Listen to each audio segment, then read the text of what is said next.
والصلاة والسلام على خاتم الأنبياء سيدنا وحبيبنا محمد المصطفى وعلى آله المجتبى وأصحابه النجبى.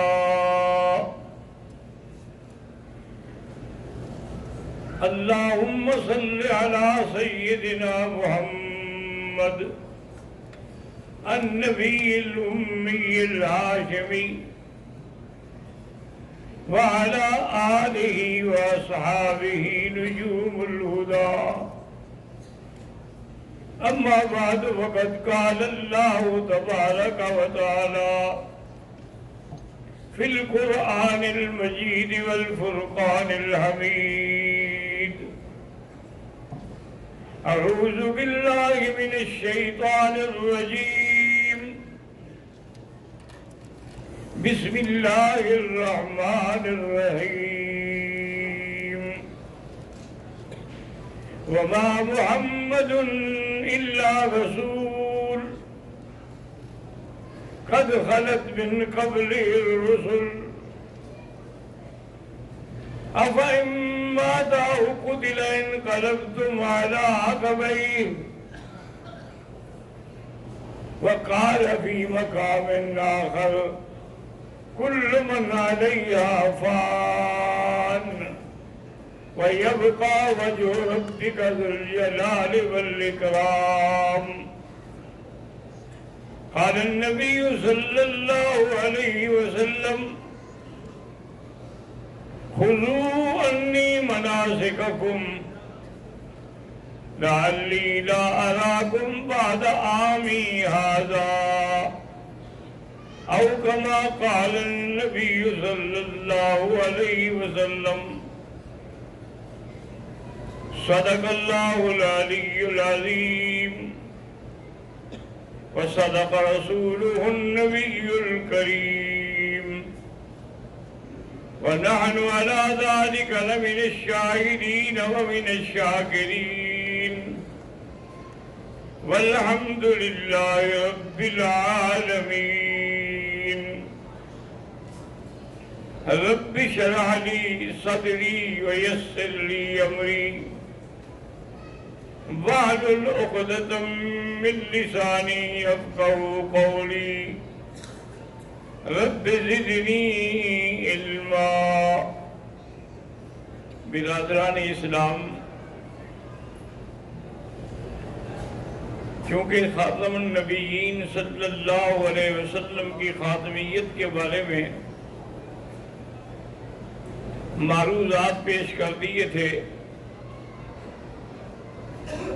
آج کا درس جو ہے اس کا تعلق ہے وفات النبی صلی اللہ علیہ وسلم، حضور کی وفات کے ساتھ،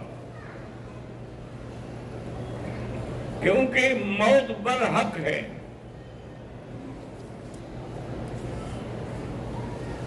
اسی لیے اللہ نے قرآن میں بھی اس کا نام یقین رکھا ہے: وَاعْبُدْ رَبَّكَ حَتَّى يَأْتِيَكَ الْيَقِينُ۔ پوری دنیا میں اگر آپ غور کریں، خدا کے منکر بھی پیدا ہوئے، دہریہ، اسی طریقے سے تین خداؤں کو ماننے والے بھی پیدا ہوئے، عیسائی، لَقَدْ كَفَرَ الَّذِينَ قَالُوا إِنَّ اللَّهَ ثَالِثُ ثَلَاثَةٍ، دو خداؤں کے ماننے والے بھی پیدا ہوئے، ایک کا نام یزدا اور ایک کا نام اہرمن۔ میرے کہنے کا مقصد یہ ہے کہ خدا کے منکر بھی پیدا ہوئے، انبیاء کے منکر بھی پیدا ہوئے، معجزات کے منکر بھی پیدا ہوئے، صحابہ کے منکر بھی پیدا ہوئے، اہل بیت کے منکر بھی پیدا ہوئے، لیکن موت کا کوئی منکر پیدا نہیں ہوا۔ موت ایک ایسی چیز ہے جس کا کوئی بھی انکار نہیں کر سکتا، سب پہ آنی ہے، اور دنیا میں کچھ بھی باقی نہیں رہنا۔ اللہ تبارک و تعالی نے فرمایا کہ جبرائیل، ملائکہ میں سے اس وقت کتنے تم باقی ہو؟ تو انہوں نے کہا کہ یا اللہ 3 اور ہیں اور 1 میں ہوں۔ اللہ نے فرمایا اچھا تم اب اسرائیل بن جاؤ، ان کا روح قبض کر لو۔ ان کا روح قبض ہو گیا۔ اللہ نے فرمایا ہاں بتلاؤ اب کا کون باقی ہے؟ انہوں نے کہا ماں باقی ہے اللہ حمدک الذلیل، اب تو آپ کہے گی آج یہی بات باقی ہے اور تو کوئی باقی نہیں۔ فرمایا تم بھی مر جاؤ۔ یعنی فرشتوں میں بھی موت آئے گی۔ دنیا میں کون سی چیز ہے جس پہ موت نہیں آتی؟ حضور صلی اللہ علیہ وسلم حجۃ الوداع کے موقع پر آپ نے فرمایا کہ لوگوں خذوا عنی مناسککم، مجھ سے احکام سیکھ لو، لعلی لا اراکم بعد عامی ھذا، ہو سکتا ہے کہ اگلے سال میں تمہیں نہ پاؤں۔ اسی طرح پھر شام کو عصر کے بعد 10 ذی الحجہ کو اللہ نے تکمیل دین کا حکم فرمایا، الیوم اکملت لکم دینکم واتممت علیکم نعمتی ورضیت لکم الاسلام دینا۔ اس میں بھی اشارہ تھا حضور کی وفات کا کہ جب دین مکمل ہو گیا، جب کام ختم ہو گیا۔ اسی طرح جب یہ سورت اتری اذا جاء نصر اللہ والفتح ورأیت الناس يدخلون فی دین اللہ افواجا فسبح بحمد ربک واستغفرہ انہو کان توابا، جب یہ آیت اتری اس میں بھی اشارہ تھا حضور کی وفات کا کہ بھی جب اللہ کی مدد آ گئی، اب لوگ فوجوں کی فوجیں اسلام میں داخل ہو رہی ہیں، جس کا مطلب ہے کہ کام پورا ہو گیا۔ تو جب کام پورا ہو جائے تو پھر واپس ہو جانا ہوتا ہے۔ جب یہ آیتیں اتری، سیدنا ابی بکر صدیق ایک شخص تھا جو رو رہا تھا۔ صحابہ نے پوچھا کہ حضرت آپ کیوں رو رہے ہیں؟ یہ تو خوشی کی بات۔ انہوں نے کہا خوشی کی نہیں، اس میں اشارہ ہے حضور کی موت کا، میں تو فراق نبی کو رو رہا ہوں۔ حضور صلی اللہ علیہ وسلم نے جب حضرت معاذ رضی اللہ عنہ کو یمن کی طرف بھیجا تو آپ ان کی مشایعت بھی کر رہے تھے، یعنی آپ اس کے ساتھ چل رہے تھے اور وہ سواری پہ سوار تھا۔ حکم یہی ہے، قاعدہ یہی ہے کہ جب کسی کو گورنر بنا کے بھیجو تو اس کو عزت دو۔ تو آپ نے فرمایا کہ معاذ، ہو سکتا ہے کہ جب تم واپس آؤ مجھے نہ پاؤ، میری مسجد اور میری قبر کو پاؤ گے۔ تو حضرت معاذ نے چیخ مار کے رونا شروع کیا۔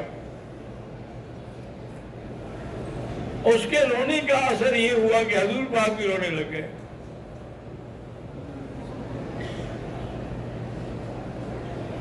جبریل علیہ السلام آئے،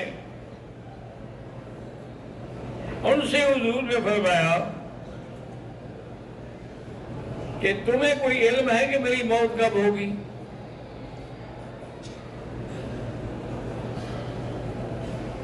تو انہوں نے کہا کہ حضور آپ جانتے ہیں کہ وَمَا تَدْرِي نَفْسٌ بِأَيِّ أَرْضٍ تَمُوتُ، یہ علم تو اللہ کے سوا کسی کو نہیں۔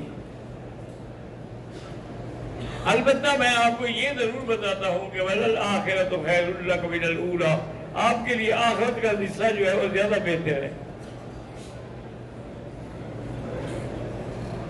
حضور صلی اللہ علیہ وسلم رمضان المبارک میں جبریل کے ساتھ ایک دور فرماتے تھے قرآن کا، لیکن اس سال آپ نے 2 دور فرمائے۔ حضور صلی اللہ علیہ وسلم 10 دن کا اعتکاف کرتے تھے، لیکن اس سال حضور نے 20 دن کا اعتکاف کیا۔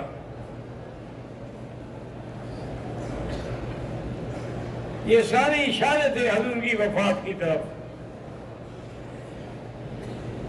حضور صلی اللہ علیہ وسلم جنت البقیع تشریف لائے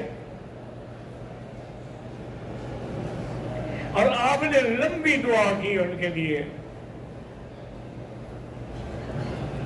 اور آخر میں کہا کہ استودعکم اللہ، میں تم لوگوں کو اللہ کے سپرد کرتا ہوں، اب زندگی تو ملاقات حوض کوثر پہ ہوگی۔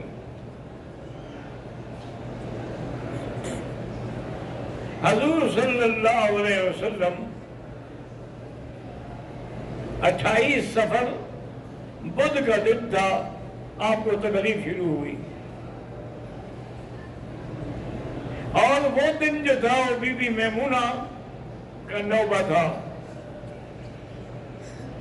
بی بی فرماتی ہے کہ حضور اکثر پوچھتے تھے کہ متى نوبت عائشہ، عائشہ کی باری کب آئے گی؟ ہم سب بیویاں اکٹھی ہوئی، ہم نے کہا حضور کی تمنا عائشہ کے گھر میں دن گزارنا ہے، اجازت دے دو۔ سب نے مل کر ہم نے اجازت دے دی، اور حضور صلی اللہ علیہ وسلم کو بی بی عائشہ کے گھر میں پہنچا دیا۔ اور اتنا حضور کو درد تھا سر میں کہ آپ نے فرمایا واراسا، ہے میرے سر کا کیا ہوگا؟ اللہ کی شان دیکھیں کہ اسی دن بی بی عائشہ کو بھی سر کا درد تھا۔ حضور نے فرمایا کہ عائشہ معلوم یہ ہوتا ہے کہ یہ جو مجھے درد ہو رہا ہے اور کسی چیز سے ٹھیک نہیں ہوتا، یہ میں اس زہر کی وجہ سے الذی اکلت بخیبر، جو مجھے خیبر میں دیا گیا تھا، ہاں ہونا انقطاع آوان ابہری، یہاں میری آنتیں کٹ رہی ہے اور زہر کا اثر ہے۔ حضور صلی اللہ علیہ وسلم کو تھوڑا سا افاقہ ہوا تو 7 مشکیدے پانی کے حضور نے اپنے اوپر ڈلوائے، اور اس کے بعد حضرت علی اور حضرت عباس کے کندھے پہ ہاتھ رکھ کے حضور حرم میں آ گئے اور منبر پہ آپ بیٹھ گئے۔ آپ نے بڑا عجیب خطبہ دیا، صحابہ رو رہے تھے۔ حضور پاک نے فرمایا کہ دیکھو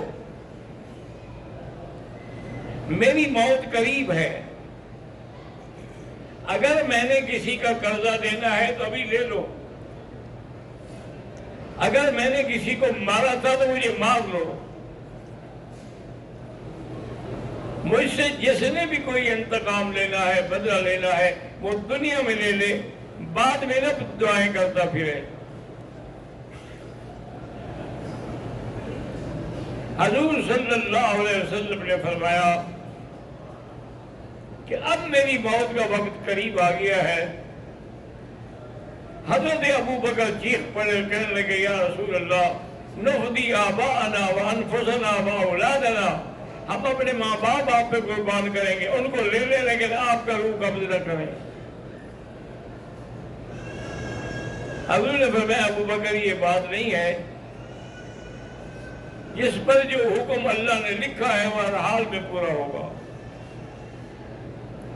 کل نفس ذائقۃ الموت، صرف اسی کی ذات ہے جس میں موت نہیں آئے گی۔ وَتَوَكَّلْ عَلَى الْحَيِّ الَّذِي لَا يَمُوتُ، صرف اللہ کی ذات ہے جس میں موت نہیں آئے گی، باقی تو سب پہ موت آئے گی۔ حضور صلی اللہ علیہ وسلم بی بی عائشہ کے گھر میں ہیں، صحابہ عیادت کے لیے آئے ہیں، تو حضور پاک نے فرمایا ایتونی بقرطاس اکتب لکم ان لا تضلوا بعدی، کاغذ قلم لے آؤ، میں لکھ دوں تاکہ میرے بعد تم گمراہ نہ ہو۔ حضرت عمر بیٹھے تھے تو زور سے پڑھا حسبنا اللہ و نعم الوکیل۔ اس کی وجہ کیا تھی کہ جب آپ تورات پڑھ رہے تھے حضرت عمر حضور ناراض ہوئے تھے، انہوں نے کہا جب قرآن آ گیا تو اب تورات کی کیا ضرورت ہے؟ تو حضرت عمر نے وہی کلمات کہہ کے اس ناراضگی کا ازالہ کیا۔ حضور نے فرمایا اچھا ٹھیک ہے اب آپ جا سکتے ہیں۔ یہ باقی شیعہ جو کہتے ہیں جی حضرت علی کو انہوں نے خلافت لکھ کے دینی تھی، عمر نے نہیں لکھنے دی، یہ سارا جھوٹ کا پلندہ ہے جس کی کوئی حقیقت نہیں۔ حضور تو اس کے بعد 4 دن زندہ رہے، پھر 4 دن کے بعد کیوں نہیں قلم دوات منگوا لی؟ اور پھر کاتب حضرت علی ہے، جب حضور نے حکم دیا تھا کہ قلم دوات لاؤ تو حضرت علی لے آتے، حضرت عمر تو کاتب نہیں تھے۔ اس لیے ایسی باتیں کہنا جو ہے نا جی جن میں کوئی حقیقت بھی نہیں ہے، محض الزام تراشی ہے۔ حتیٰ کہ حضرت علی رضی اللہ تعالیٰ عنہ کو حضرت عباس نے کہا کہ علی بات سنو، انی اعرف بعلامات موت قریش، میں قریش کے لوگوں کی موت کی علامات پہچانتا ہوں، میرا اندازہ ہے کہ حضور کی موت قریب آ گئی ہے، تم ایسا کرو کہ اپنے لیے خلافت لکھوا لو۔ آپ کہیں گے یا بی بی فاطمہ کہے گی حضور لکھ دیں گے؟ حضرت علی نے فرمایا کہ چاچا اگر حضور نے خلافت لکھ دی پھر تو کام پکا ہو گیا، اور اگر حضور نے انکار کر دیا تو پھر قیامت تک ہمارے خاندان میں بھی خلافت نہیں آئے گی۔ اس لیے اس کو اسی حال پہ چھوڑ دیں، جو اللہ چاہے گا وہ ہو جائے گا۔ اس لیے ہمیشہ جھوٹی باتیں گھڑ کے لوگوں کو خراب کرنا، ان کے دین کو خراب کرنا، ان کے عقیدوں کو خراب کرنا، انا للہ و انا الیہ راجعون۔ دعا کریں اللہ ہمیں صحیح دین پہ قائم رکھے۔